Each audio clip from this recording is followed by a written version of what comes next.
I said. Here we are, right back where we started. Okay, so hallowing, it's like I didn't lose any thought. Everything else after that comes from that. His kingdom comes for that, hallowing. His will is done for that. Humans have bread, sustained life for that. Sins are forgiven for that. Temptation is escaped for that.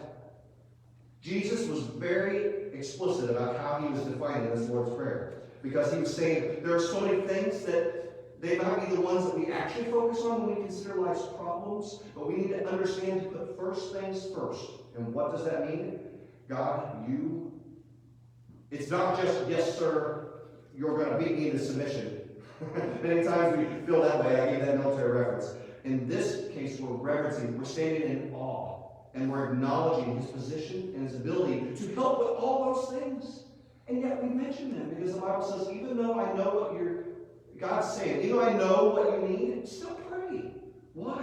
Because I want fellowship with you. I want communion with you. I want connectivity. Yes. I need that time with you. So there's so many things, and now comes the point, we know what it's like to be laden with problems and pressures and things. Listen to this. The usual way, things come on us, and he's not surprised by our need, by the way. God is not surprised by anything. I always say, when you mess up, when you and I mess up, does God fall off the throne? I don't think so. I think he's very firmly placed in that position. I was actually rereading in Sunday school some of what Paul, he did such a good job of talking about, the law came, it was like a harsh schoolmaster. And with it, I feel like I don't measure up. But that's what happened when Jesus came on the scene, when he brought grace. He fulfilled the law. He acknowledged that the law was a taskmaster teaching you what to do, but it also showed you couldn't do it on your own. That was the point, and Paul was very explicit about this, that there's so much burden that we went through. Maybe formal religion does it sometimes, and as a result, we feel that pressure, like God, Chris, I know you're going to get into it next, and I was reading ahead about, is God mad at me? Does God even like me? Is God ticked at me? Or whatever, you want to reference there. But then why would he be concerned about me to the point of saying I'm fearfully and wonderfully made? That all the hairs in my head are numbered. Why is that the case? Is he not concerned about my problems? God, where are you? Do you not care? You ever said that in your moment of trial and frustration? So, how do we normally attack our problems?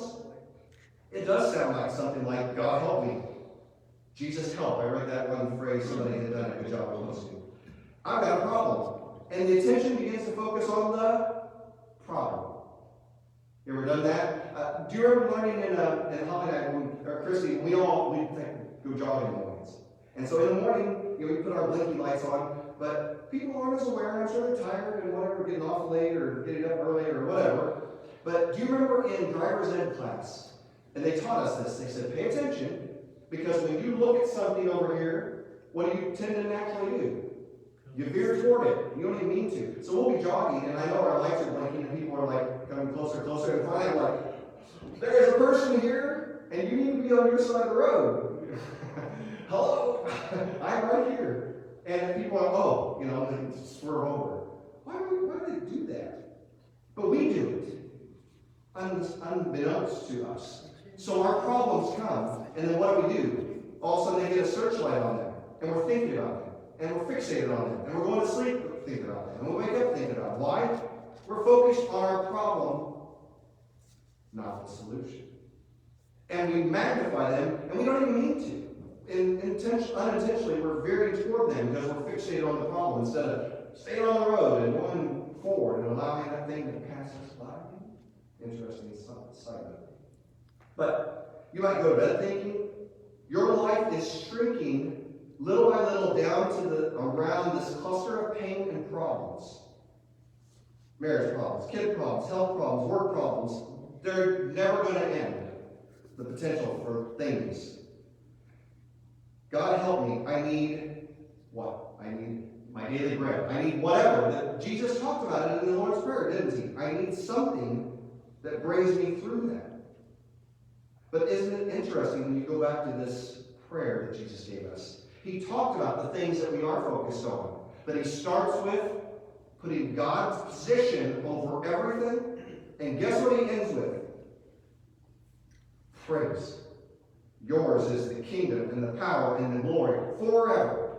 What have I done? I did talk about, Lord, bail me out. My sorry rear end will get myself caught in so many issues in life. He gave you that in the meat of this discussion. He starts with, you're everything, and I praise you through it. You are going to help me through this. Why? Because in a way, we are trying to, you might say, Sean, are you saying we shrink our problems by not focusing on the problem? Bingo! That's exactly what I'm saying. And you know what we've got to do through that? I had a reference here, and I love this one. I read an article, they talked about the ballast of God's supremacy. And that word just conjured up all kinds of images, because I love machines and things. And if I'm looking at YouTube, I love, like, submarines are cool, I love submarines. So I'm thinking about ballast. So picture a great big submarine under the water. And you know how they dive? You know the lesson this morning? It's kind of fun. They have big ballast tanks that bring them, when they evacuate all the air, that thing becomes buoyant. Boom, that submarine comes bursting up. Have you ever seen them breaking through the ice in the Arctic and stuff like that? And the thing comes busting up through there. Picture that in your mind's eye and think about it. We need something to ballast. When we feel like we are sinking because of life's problems weighing us down, we need that submarine that's so powerful. Can you imagine you're sinking into the water and a submarine happens to surface at the same time? Think how minuscule you look compared to the power that submarine has to surface you. Now think of my God when it comes to our life's problems. We need something that will ballast us and keep us rising to the top in the midst of things that want to weigh us down and drag us under. Isn't that a good mental image? I like that one. So you keep that this week. Sean said look up submarines. If you want to, just watch submarines on YouTube. It's kind of fun. I could have done that this morning. You would have liked it. Tell me the truth. You would have liked that. So, but when I think about this, so I'm going to go back to this Halloween again. And I know it's a funny word. Jesus used it, or the translation of it. But it represents so much when I talk about putting him in perspective. God made you to be a part of hallowing his name. So listen to this. Extending his kingdom, seeing his will be done. He made you for something magnificent. Thank you, Crystal. It goes right along with the message in the Sunday school this morning. Everything that we're doing, he cares about everything. Even your mundane life, even the things that you think don't matter. But in the light of your day and who you're impacting and how your perspective changes, everything you do and deal with. So here's the interesting part. This is what I want to bring your attention to. When we lose our grip on the greatness of God, the psalm said, on the goodness of God, when we lose that, that's when everything can fall apart. We lose, I love this phrase, we lose a divine equilibrium in life. We become increasingly vulnerable and fixated and focused on those problems, and that's when it can feel overwhelming. Because we're no longer fixated on the source that can bring us through, we're fixated on the problem, and it's drawing your attention, and it's veering you off the road, and you don't even realize it. So what do we got to do? One thing that I'm kind of talking to you about, we've got to treasure the name of God over all these other things. We've got to do something that changes the perspective. So here's an interesting, I like object lesson type things. I was like, I know what Becky would tell us. What does the Bible say? So I'm giving you what the Bible says. I thought it was interesting. What's the world say? What do they tell us to do about problems? Because there's a lot of wisdom out there, man's wisdom, right? Okay, super. And there's lots of self-help things, of course, out there on solving your problems. And what was interesting to me is as I was reading through some of these, I'm like, that's in the Bible. That's in the Bible.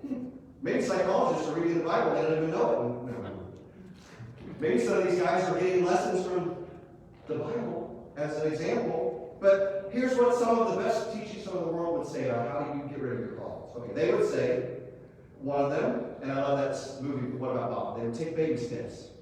Chip away at your problem by taking small steps. Take it in small bites.